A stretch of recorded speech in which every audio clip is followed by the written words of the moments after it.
Olá, pessoal, tudo bem? Eu sou o Charles Santos, estou aqui com meu amigo André Dualib, ele é lá de São Luís do Maranhão e eu falo aqui de Moçambique, na África. Esse é o nosso podcast, o Mission Talk, e nós estamos aqui para poder falar sobre missões, teologia e espiritualidade de uma forma leve, relevante e intencional. Sente-se à mesa conosco, pois a nossa missão é falar, pensar a vida sob a ótica e a missão de Deus na história. Então, André, seja bem-vindo, meu amigo. Muito obrigado pelo convite, por estar aqui fazendo parte dessa mesa com o Charles. Sempre tem sido um bate-papo bem enriquecedor. Espero que todos aqueles que estão nos acompanhando pelo YouTube e também pelo Spotify sejam edificados com esse tema que é tão importante e pertinente para os nossos dias. Ok, André. Bom, nosso bate-papo desse episódio 5 do Talk Mission é Teologia da Missão e o Desafio dos Refugiados. Então, essa é a ideia do trabalho, é a ideia do nosso desafio de hoje. E iremos falar um pouco sobre o meu tema também, né? Um tema em que eu desenvolvi a pesquisa para o mestrado lá na FABAPA, Faculdades Batistas do Paraná. Então, nós vamos pensar um pouco em ações práticas e também em ações de pesquisa sobre isso. Vamos propor literatura, tudo aquilo que a gente já tem feito aqui em cada episódio. Então, não esqueça, antes de tudo, de curtir esse vídeo aí no YouTube, nas plataformas, de se inscrever no canal, de clicar no sino de notificação, porque cada clicada aí de like no canal, você vai estar nos ajudando a recomendar esse conteúdo para mais pessoas. Então, não esqueça de interagir, de também deixar os seus comentários e perguntas aí na descrição do vídeo, teremos maiores informações de como você pode se engajar aí nesse projeto.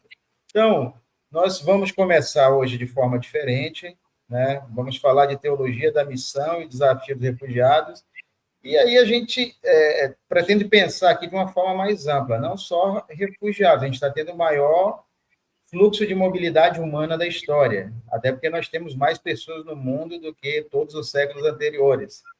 Então, a gente está tendo um fluxo enorme, tanto de refugiados como de imigrantes, e queremos, através de um singelo vídeo, tentar enxergar algumas dessas expressões, algumas dessas características.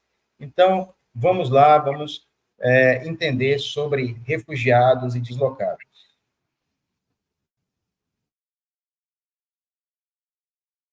A condição de refugiado e a condição de deslocado interno são diferentes da que caracteriza comumente as migrações. São considerados migrantes aqueles que se deslocam espontaneamente dentro do próprio país ou para outros países. Já os refugiados são as pessoas que saem de seu país de origem por temerem algum tipo de perseguição, por causa religiosa, étnica ou política, por exemplo. Aqueles que se deslocam dentro do próprio país, pelos mesmos motivos, são considerados deslocados internos.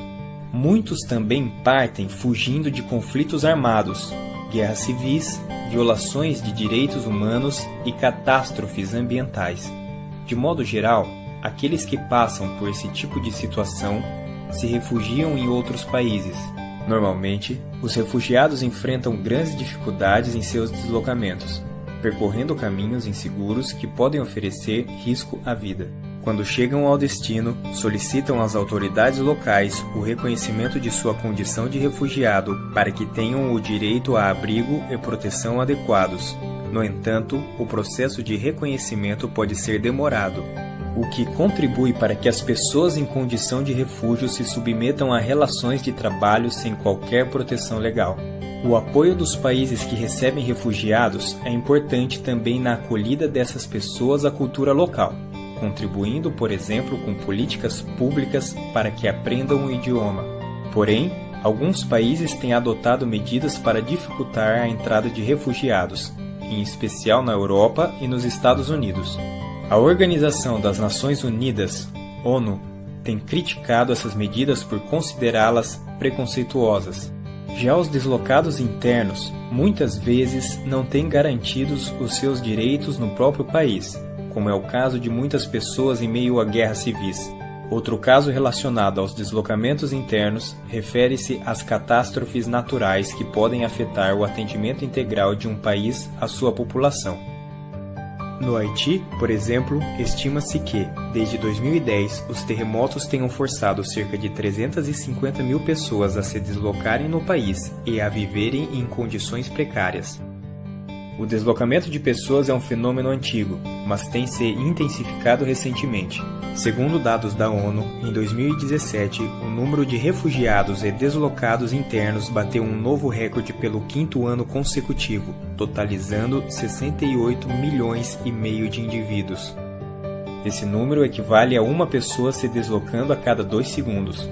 Os países em desenvolvimento abrigam aproximadamente 85% dos refugiados em todo o mundo. De modo geral, esses países não oferecem condições adequadas de acolhimento aos refugiados e não recebem apoio significativo da comunidade internacional. 4 em cada 5 refugiados permanecem em países vizinhos de seu país de origem. Em 2018, o agravamento da crise econômica e política na Venezuela provocou a saída de milhares de venezuelanos em busca de melhores condições de vida nos países vizinhos, como a Colômbia e o Brasil.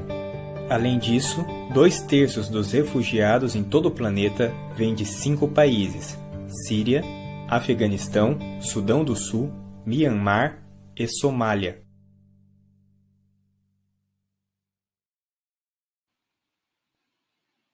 Ok, o vídeo aí um pouco ilustrativo para mostrar o tamanho dessa crise de refugiados. É claro que os estudiosos eles não gostam dessa expressão crise de refugiados, mas a palavra, o termo, vai expressar bem o que a gente está vivendo a nível global, quando pensamos na questão dos refugiados e também do fluxo de mobilidade humana.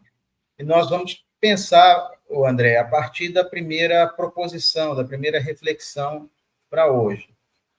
Segundo a ACNUR, que é a agência da ONU, sobre o apoio ali às pessoas em mobilidade e os refugiados, o mundo tem mais de 250 milhões de imigrantes internacionais, onde, deste total, mais de 68 milhões encontram-se em situação de deslocamento forçado, que é onde se enquadram os refugiados. Eles saem da sua nação por questões de conflitos militares, por questões de perseguição religiosa, por questões de desastres naturais. Então, existe um grande desafio, né, nesse contexto, um grande desafio nesse cenário. Diante desse quadro atual, e aí entra a reflexão, que não aparece plenamente aí, qual a perspectiva bíblica que poderíamos abordar sobre a missão entre refugiados? Qual seria a perspectiva bíblica diante desse cenário, André? Se nós levarmos em consideração que nunca antes na história da humanidade, né, é até difícil usar esse tipo de expressão, porque ela, ideologicamente falando, ficou taxada aí com um determinado viés político no Brasil, mas Sim. O fato é que nunca antes na história da humanidade tivemos tantas pessoas em movimento.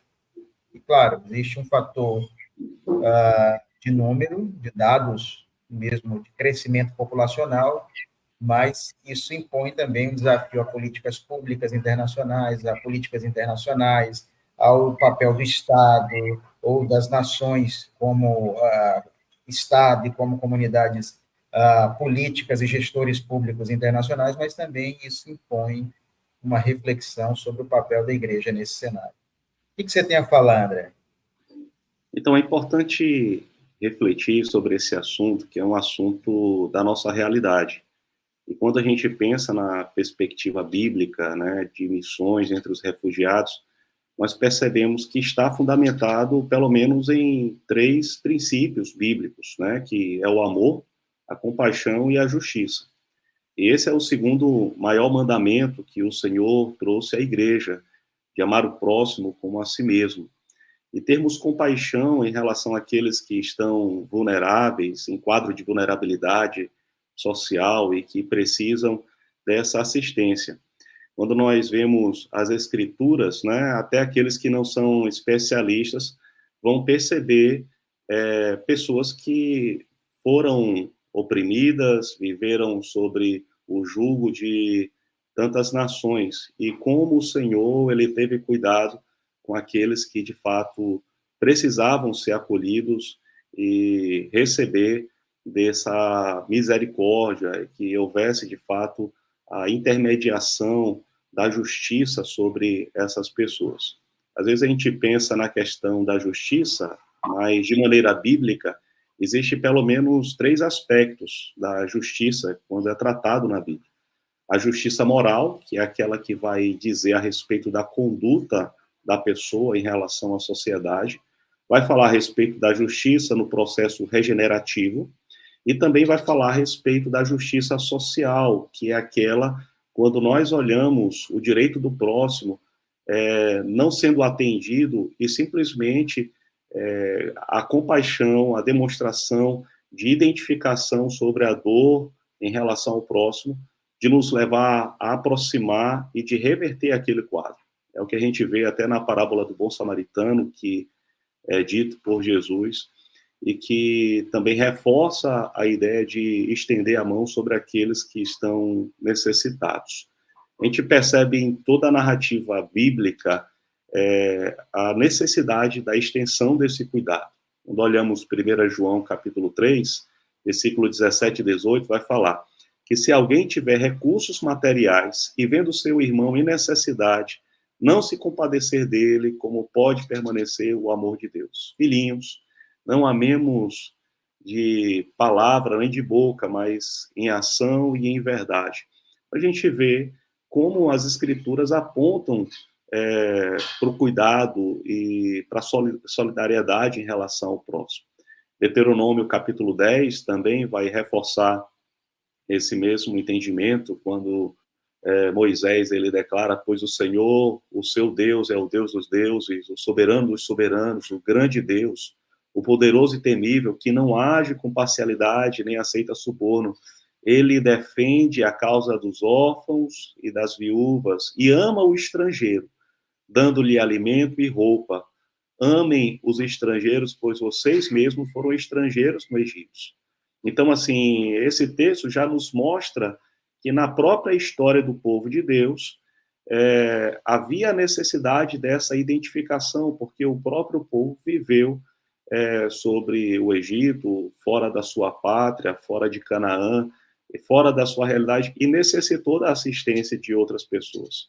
Da mesma forma, nós precisamos ter esse cuidado em relação ao próximo. A gente vê como o Senhor fala em Levítico, né, que o estrangeiro residente que viver com vocês será tratado como o natural da terra. Amem-no como a si mesmo, pois vocês mesmos foram estrangeiros na terra do Egito. E aí isso nos mostra a respeito de como devemos estender o amor de Deus. Não é sobre aqueles que são semelhantes. E nós temos uma facilidade muito grande de amar aqueles que professam a nossa mesma cultura, professam a nossa mesma língua, a nossa mesma forma de viver. Mas o chamado de Deus é para ultrapassar essas barreiras culturais e demonstrar o seu amor a todos aqueles que precisam. Isso é interessante, André, porque, como você citou aí, existe uma premissa bíblica, não só a partir de uma visão neotestamentária. Essa premissa bíblica está fundamentada em toda a narrativa da Escritura, vem com textos basilares lá na lei, nos escritos, nos profetas, falando sobre justiça do reino, justiça social, do reino que está sendo vindicado ali naquela plataforma de uma sombra do que haveria de ser no reino messiânico. E nós percebemos que isso caminha pela forma como a igreja ela surge num cenário xenofóbico, num cenário onde essas linguagens sociológicas, antropológicas que a gente usa na pós-modernidade, os conceitos, as ideias eram vividos por esses cristãos do primeiro século, ou dos primeiros séculos da igreja, isso é relatado em várias obras da própria história da igreja, da patrologia. Então, nós percebemos que esse discurso de justiça do reino, de acolher as pessoas em vulnerabilidade de outras nacionalidades, daqueles que estão no meio do próprio povo de Israel, como na lei deuteronômica, isso é uma linguagem de uma narrativa consistente, não existe dualismo, não existe quebra de padrão na escritura, mesmo na progressão da aliança. Né? Então, assim, isso é o belo também da narrativa bíblica. Eu, dando aula aqui no seminário em Moçambique, falava isso para os meus alunos esses dias. O belo da narrativa bíblica é que é uma história de redenção, é uma história pavimentada em criação, queda, redenção, consumação, onde você vê uma linguagem uníssona, né, que ecoa e reverbera, trazendo o padrão de justiça, de amor, de misericórdia de Deus para todas as épocas. Isso é algo que vai transpor culturas, vai transpor a questão de tempo e vai se aplicar nesse contexto. E isso fundamenta também um pensamento doutrinário sobre a missão em relação aos refugiados. Então, isso é muito interessante, é muito belo você navegar e ver que tanto na lei, como na graça, como na visão veterotestamentária e na visão neotestamentária, nós temos uma narrativa que não se rompe, que tá ligada, conectada e que está se auto-apoiando e confirmando o padrão de Deus. Baseado nisso, André, vai surgir a segunda proposição do podcast. Como, historicamente, a igreja evangélica tem correspondido ao desafio entre refugiados? É notório que, desde a fundação da ONU, ou da atuação da ONU pós-Segunda Guerra Mundial e a criação ali de algumas leis e convenções que poderiam respaldar a figura dos refugiados, porque tivemos o primeiro grande fluxo de refugiados pós-moderno, ou dentro da modernidade ainda, pós-Segunda Guerra Mundial. Né? Então, todo aquele contexto de nações ali esfaceladas, politicamente, economicamente, e gerando esse fluxo de mobilidade. Então, a igreja evangélica, e eu não falo só da brasileira, ela tem tido uma consciência um tanto quanto maior na última década aqui no Brasil, lá no Brasil, eu penso que estou no Brasil, né? Lá no Brasil, ela tem tido uma consciência melhor na última década. Esse assunto começou a ser abordado em algumas conferências missionárias, em algumas instituições, algumas missões surgiram com essa ênfase. Virou também uma pauta, a bola da vez, né? Aquilo que está na moda também acaba ganhando relevância, ou vira assunto nesse ventilador das redes sociais. Mas eu queria que você falasse sobre algo consistente nessa história, porque a gente percebe uma atuação muito forte da Caritas, da Igreja Católica, alguns órgãos da Igreja Católica Romana, atuando e com certa relevância nesse contexto. Como que a Igreja Evangélica tem atuado na sua visão, na sua análise, e como ela pode estar respondendo a esse fato? Então, é importante mencionar isso porque, muitas vezes, o trabalho que a igreja evangélica tem realizado, muitas vezes tem sido camuflado e muitas vezes não tem sido percebido, principalmente nos registros da história. A gente percebe, por exemplo, a igreja, ela é envolvida em ações humanitárias, promovendo integração, né? E até bem destacado a respeito sobre esse período da Segunda Guerra, né, onde surge, de fato, a mobilização em relação à organização de comissões, né, mas houve também um movimento cristão, né, uma organização cristã que se chama Underground Railroad, né, que significa ferrovia subterrânea, que eles ajudavam a transportar os refugiados, né, para locais mais seguros, e muitas vezes arriscando as suas próprias vidas. Então, esse é um registro que é importante ser destacado, né, onde a igreja, de fato, ela intervém na história, mesmo apresentando os riscos, né, daquele contexto nazista, mas ainda assim eles estavam atrás dos refugiados, acolhendo e dando toda a assistência necessária.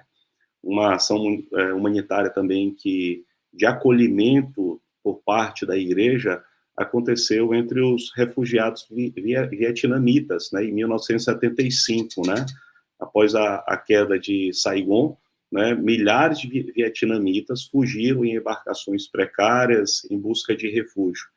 E a igreja, ela teve um papel preponderante nessa época, justamente para direcionar, para acolher, para trazer guarida e segurança a essas pessoas.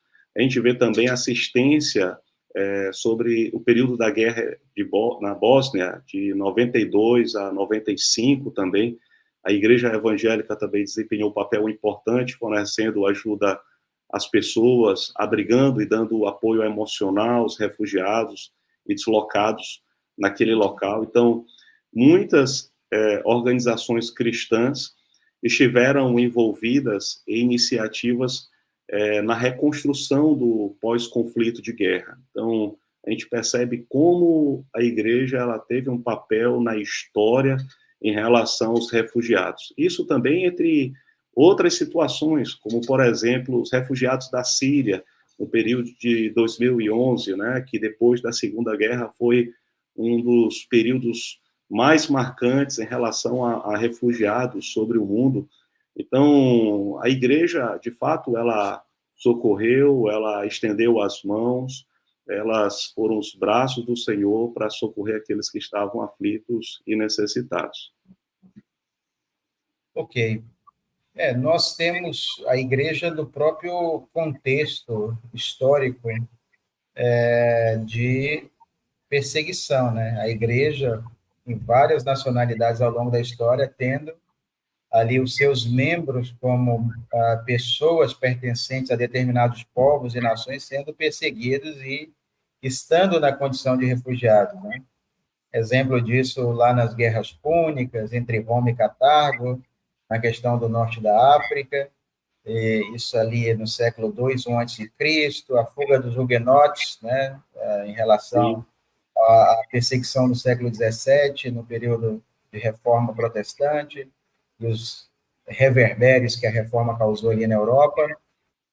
Após a Primeira Guerra Mundial, depois da Revolução Russa e tudo, grande número de refugiados na Europa, e aí foram surgindo legislações, a ONU, ela surge pós-Primeira Guerra, ali de maneira mais, digamos assim, ativa, e em 51 ela cria esses estatutos de refugiados, e a gente tem, historicamente, a igreja, desde uma premissa bíblica, lá ainda no Velho Testamento, algo que dá a matriz teológica de como a igreja deveria surgir e abordar, e como a igreja primitiva trata questões ainda no seu nascedouro de xenofobia, a questão da ordenação e da instituição do diaconato, foi para também ajudar a lidar com questões de justiça dentro das comunidades de fé.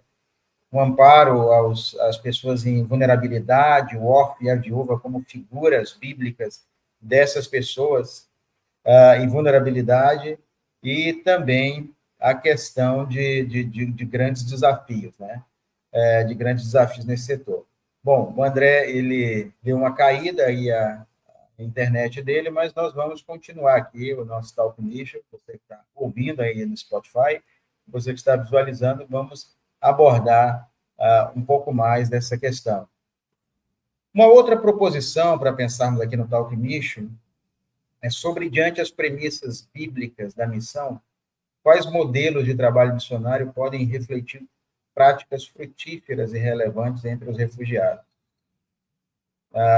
Nós temos aí várias igrejas ao redor do mundo e missões fazendo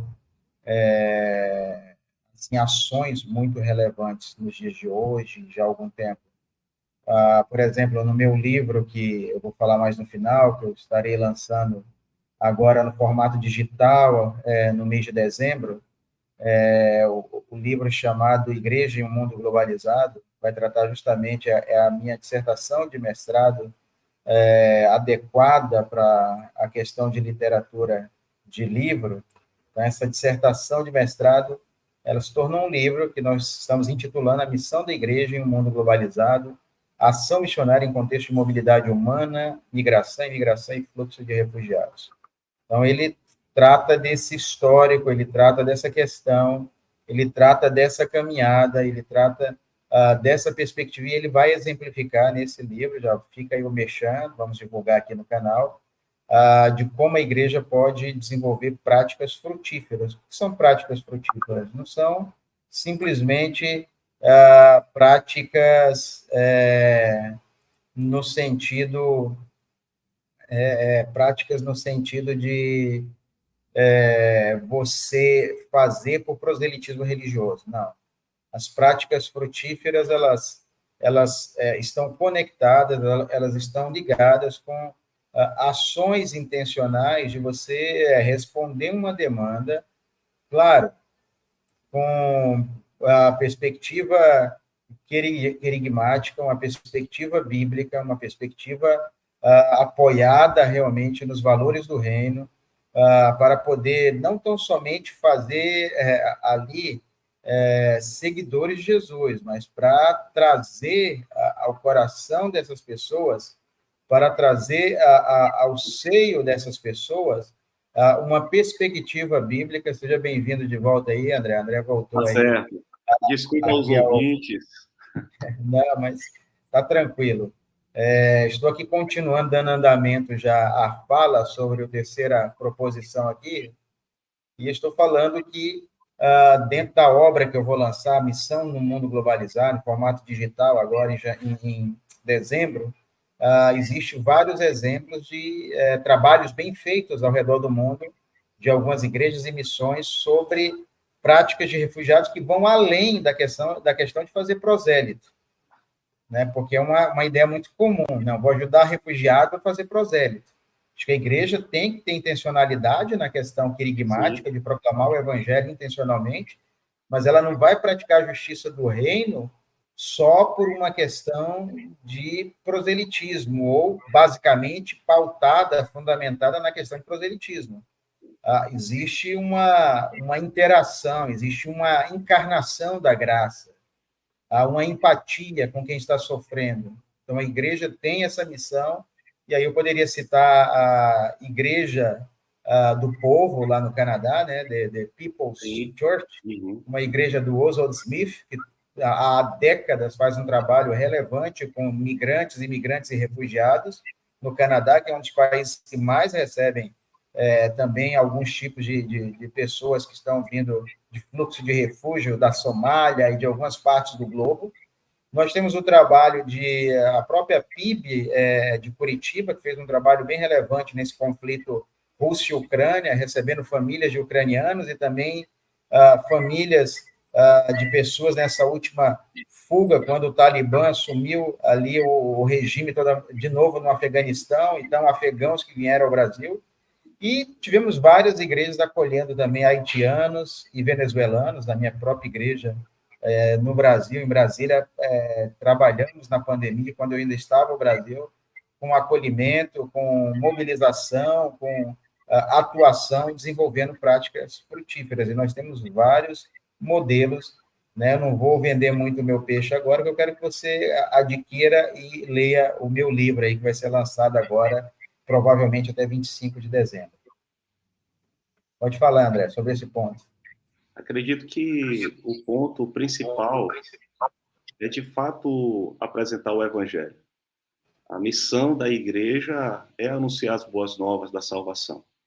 Então, mesmo que a igreja ela contribua ensinando a língua, ajude com a tradução, explique aspectos culturais onde o refugiado está inserido, auxiliando no transporte, desenvolvendo amizade, tudo precisa acontecer de forma intencional, né? Essa rede de relacionamento precisa direcionar a pessoa para Cristo. E somente Cristo pode transformar, e por isso aquilo que temos de mais precioso que podemos oferecer para qualquer pessoa no mundo, imigrante, refugiado, é o Senhor Jesus. Então, na nossa missão, isso precisa ser o eixo principal, até porque se a gente faz missão sem as boas novas, estamos fazendo apenas assistencialismo. E não podemos recorrer nesse erro, porque já existem outras organizações humanitárias que têm trabalhado nessa vertente. E a nossa missão não é essa, não é de apenas cuidar da pessoa sobre esse tempo, sobre essa vida, mas levar a pessoa a ter uma compreensão sobre a eternidade. E a eternidade que apresentamos é a eternidade com Cristo, com o nosso Salvador. E isso precisa ser comunicado de forma intencional aos refugiados, imigrantes, estrangeiros, para que, de fato, eles entendam como Deus os ama, como, de fato, as boas novas se estendem sobre eles também. Ok. Vamos a uma outra proposição, pensar um pouquinho agora, que é a nossa penúltima reflexão aqui nesse podcast, onde vamos meditar, pensar com vocês, amigos ouvintes e amigos que estão vendo aí no canal no YouTube, esse vídeo, qual o papel das igrejas locais e missões diante do desafio atual de mobilidade humana e crise de refugiados? Eu coloquei essa expressão, crise de refugiados, mesmo sabendo que os catedráticos e acadêmicos abominam essa expressão, principalmente os gestores públicos, chefes de Estado, mas eu coloquei de maneira proposital na nossa pauta, porque existe campos de refugiados que são lugares de extrema falta de dignidade, extrema carência. Eu estive em campo de refugiado, então a ideia e o cenário é trágico, porque você vai perceber que existe abusos, violência física, emocional, de cunho sexual, por conta de pessoas cruéis que lucram com o sofrimento alheio. De alguma forma, vão tentar lucrar ou tomar vantagem, ou levar vantagem em cima do sofrimento alheio. Então, a missão da igreja, ela passa por várias vertentes. Denunciar o pecado, porque a igreja também é uma voz profética, no sentido bíblico disso, né? No sentido, digamos assim, alusivo às escrituras. A igreja, ela tem uma voz de profecia, de denunciar os pecados estruturais em uma sociedade e apresentar o evangelho como resposta a esses comportamentos e a atitudes criminosas dentro desse cenário. Então, eu vejo o papel, vou começar a expor sobre isso, porque eu vejo o papel da igreja como algo amplo, né? A igreja, ela não tem que pensar apenas em dar sopa, em dar aula de idiomas para o refugiado. Isso é uma grande parte, uma boa parcela naquilo que se chama inclusão social, né? Nós trabalhamos aqui em Moçambique também alfabetizando pessoas e dando a elas acesso à língua oficial para que elas tenham inclusão social, mas o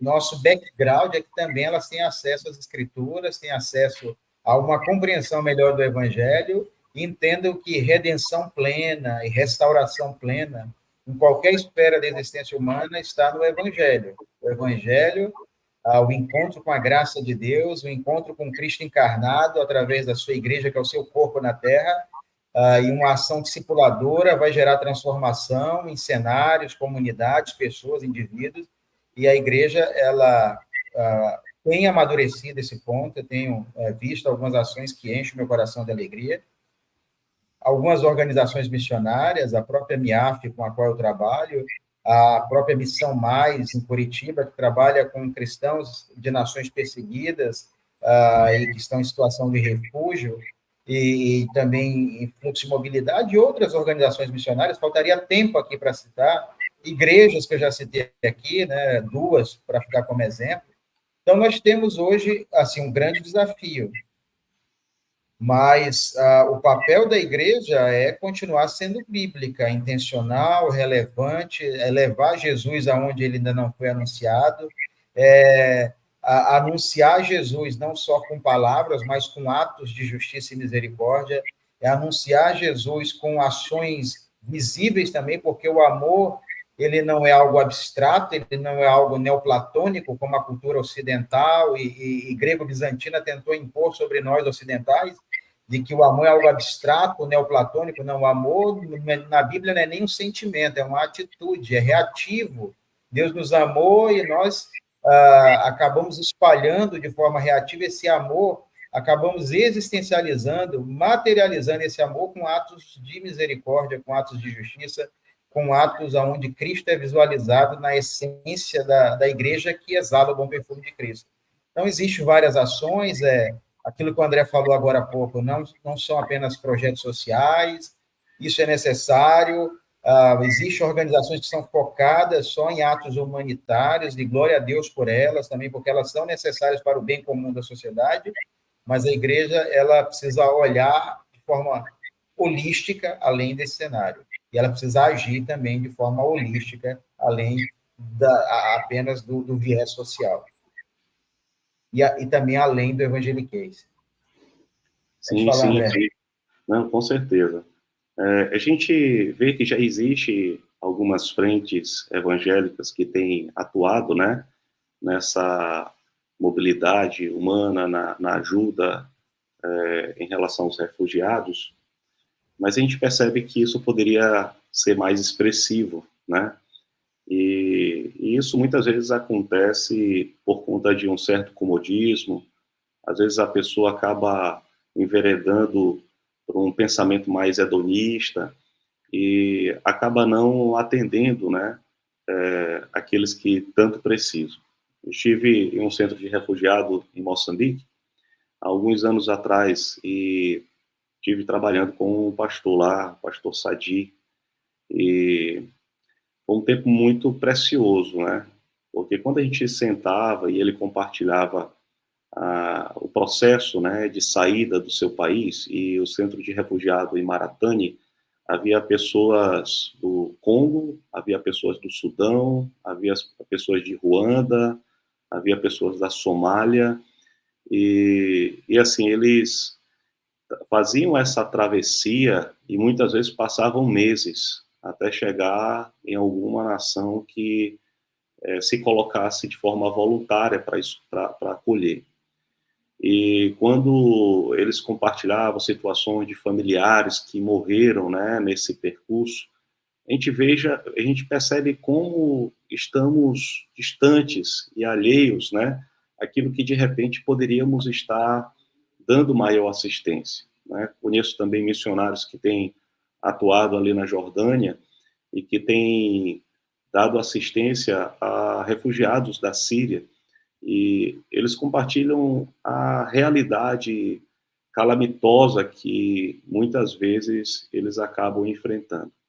Mas, acima de tudo, né, o evangelho tem sido colocado à frente, até demonstrando que o motivo desses missionários estarem nesses locais é para que o nome do Senhor seja conhecido. Então, essa é a nossa prioridade, aonde nós estivermos, de compartilhar o amor de Deus que vai remir, que vai trazer esperança sobre aqueles que vivem nesse caos social, nesse caos familiar, nessa desestrutura que muitas vezes guerras, perseguições políticas acabam ocasionando. Então, a igreja ela tem um papel fundamental nesse processo de inclusão e que pode ser cada vez mais expressivo.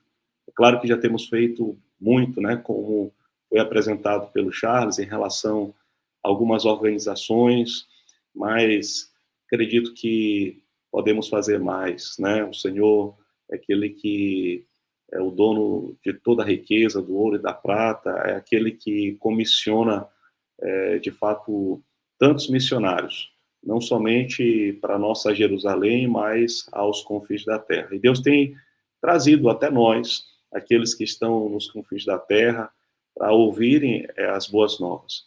Quando a gente pensa em países que estão fechados em relação ao evangelho, e vemos refugiados vindo, essa é uma oportunidade de ouro que precisamos aproveitar para comunicar o evangelho. Então, a igreja precisa continuar sendo atuante e a cada dia mais sendo mais expressiva no papel que foi chamado por Deus. Legal, André. E isso nos leva à nossa última proposição, reflexão de hoje, que parece redundante, mas ela é algo bem atual no cenário latino-americano, principalmente. E a pergunta vem sobre isso. Como romper a barreira de uma pauta meramente ideológica, progressista, para uma pauta missiológica, por que não dizer bíblica, em relação à crise de refugiados, principalmente no contexto latino-americano? Nós pensamos que essa pauta também ela tem uma grande proporção aí aonde nós estamos situados, né, como brasileiros. Eu hoje vivo do outro lado do mundo, mas como brasileiro, culturalmente falando, me alimento muito do que vem intelectualmente daí, do que vem eclesiologicamente daí. Então, nós temos visto algumas pessoas fazerem a coisa certa pelas motivações erradas, né? Ou pessoas terem no seu coração o desejo realmente de ter empatia, de exercer misericórdia, de ajudar pessoas, fazendo o certo com uma motivação, muitas vezes, meramente ideológica, progressista, pautada em ideologias. Eu não quero entrar aqui no debate filosófico-político, porque não é a proposta do nosso podcast, e também existe gente já falando o suficiente sobre isso aí nos outros podcasts e vários canais no YouTube que até podem se expressar melhor do que nós aqui. Mas a minha visão sobre isso é quando nós não divorciamos a questão da ortodoxia da ortopraxia. A teoria da piedade cristã como a prática da piedade cristã. São questões que não podem ser alienadas, que não podem ser divorciadas. O problema histórico em relação a tudo isso é quando a igreja ela criou várias dicotomias, o sagrado e o profano, várias dicotomias. A igreja criou ao longo dos séculos. Quando eu falo igreja, eu falo as denominações, as instituições. Não estou falando da igreja como corpo místico e perfeito de Jesus ali, que está sendo, que foi remida no sangue dele, que está sendo aperfeiçoada e santificada para a glorificação eterna ao longo da história.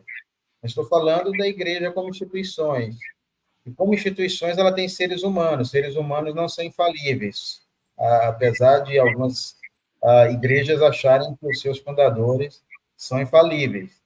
Mas eu percebo que existe essa barreira porque existe dicotomias, e dicotomias precisam ser vencidas ou vencidas com o ensino bíblico, com a análise das escrituras, com um povo ignorante de Bíblia, um povo vazio de escritura, é um povo suscetível às seduções da cultura e às seduções da sua época.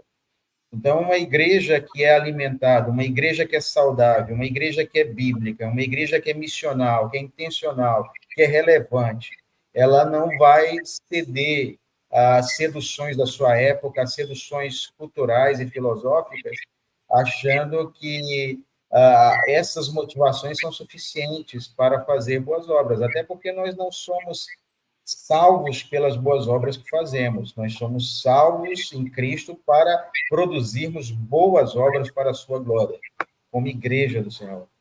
Então, o primeiro ponto já parte por aí. Nós passamos a vencer esse tipo de barreira na Latinoamérica, aqui na África não é diferente, na Europa não é diferente.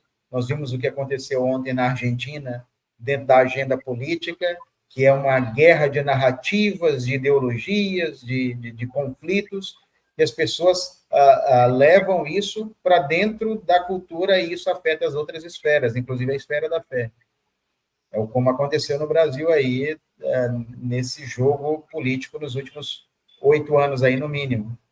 Então, a ideia de romper com essa barreira da pauta ideológica progressista é a ideia de ensinar a Bíblia. A gente tem igrejas cheias de pessoas vazias de Cristo, vazias de Escritura. Então, a gente precisa trabalhar nas nossas bases, nos nossos pilares de fé, e não ficar engedrados por esquemas, por ciladas, por armadilhas culturais e ideológicas que vão nos tirar o foco da verdadeira motivação para se fazer missões, não só entre refugiados, mas em qualquer cenário, em qualquer local do mundo.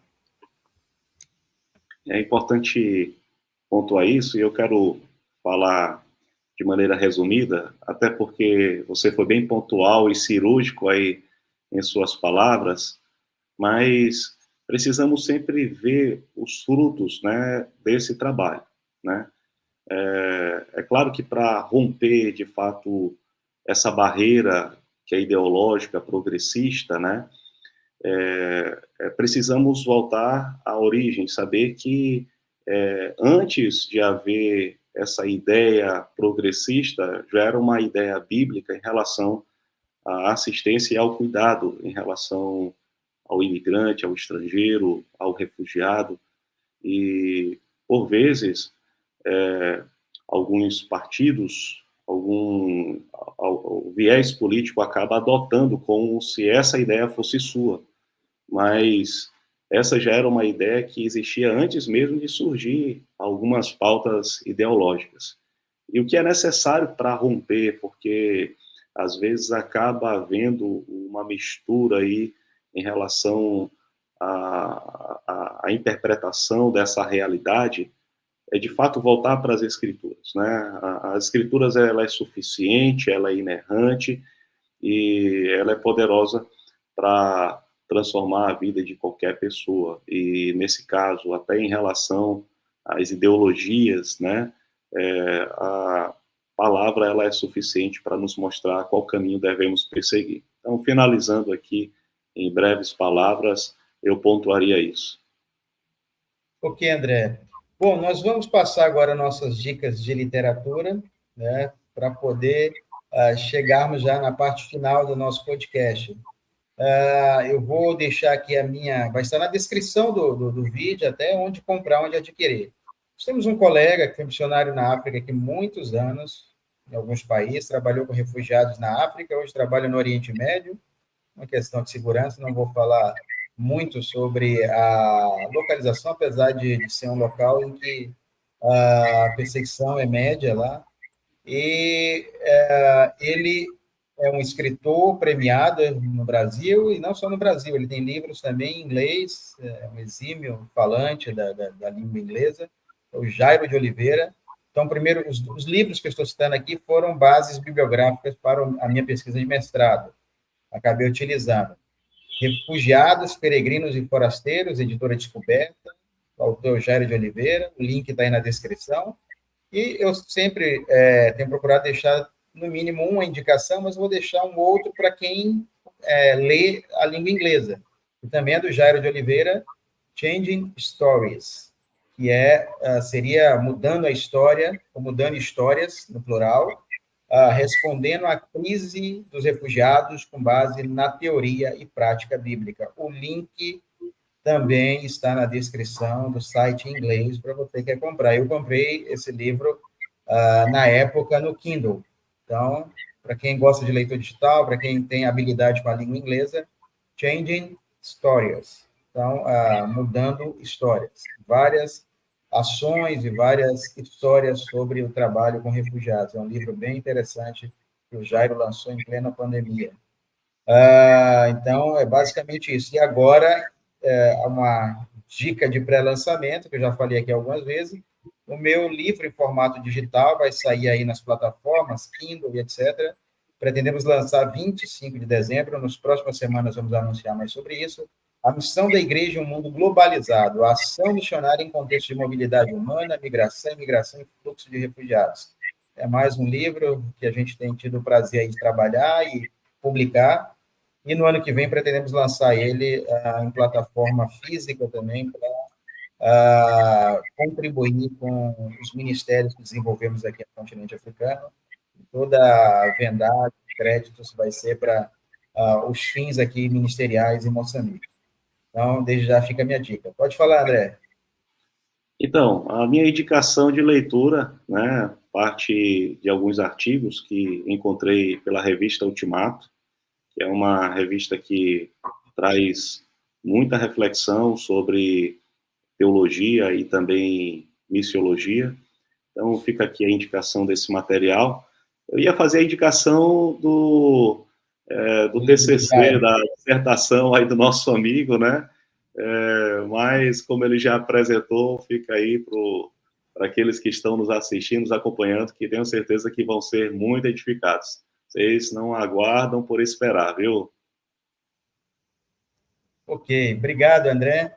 Nós queríamos deixar aqui a questão de apresentar o nosso agradecimento ao Instituto de Martin Lloyd Jones, está aí o link na descrição, também um agradecimento ao amigo e parceiro Herbert Barbosa, que não pôde estar aqui nessa mesa redonda hoje, mas está aí o endereço na descrição do Instituto de Teologia de Martin Lloyd Jones, onde cursos EAD, online, de várias modalidades, para melhor agregar o seu crescimento bíblico e teológico. Você pode também apoiar o nosso ministério aqui em Moçambique, o nosso site está aí na descrição, você pode apoiar o nosso ministério na internet também, fazendo a sua doação, que também está na descrição, um apoiador aí com a chave Pix e ajudar na contribuição, na manutenção desse podcast no ar. Também queremos agradecer aí a figura do Alex, que tem sido o nosso suporte aí nos bastidores, na questão das redes sociais, e dizer para você também que uma outra forma de apoiar o nosso ministério, o link está na descrição, é uma rifa aí em prol da aquisição de um carro missionário aqui em Moçambique. A gente já fez essa aquisição do carro pela fé, pagamos uma parte e temos até fevereiro para quitar esse carro. Então, você pode participar fazendo a sua aquisição nesse link aí que está aparecendo na tela e que também está na descrição do vídeo, e aí contribuir com a obra missionária aqui em Moçambique. É basicamente isso. Contribua conosco, nos ajude a manter esse canal, faça aí os seus comentários. Esse é o nosso podcast Talk Mission. Eu quero agradecer mais uma vez o André. André, pode deixar suas considerações finais aí para o pessoal. É sempre uma satisfação poder estar junto aqui no podcast Talk Mission e todos aqueles que estão nos ouvindo, que de fato sejam abençoados por todo esse bate-papo que é sobre o reino de Deus, que é super edificante. Então, Deus abençoe a todos. Ok, gente, fica o meu abraço, fica aí o meu pedido para vocês compartilharem e curtirem esse vídeo, e até o próximo Talk Mission. Que Deus abençoe. Foi. Forte abraço.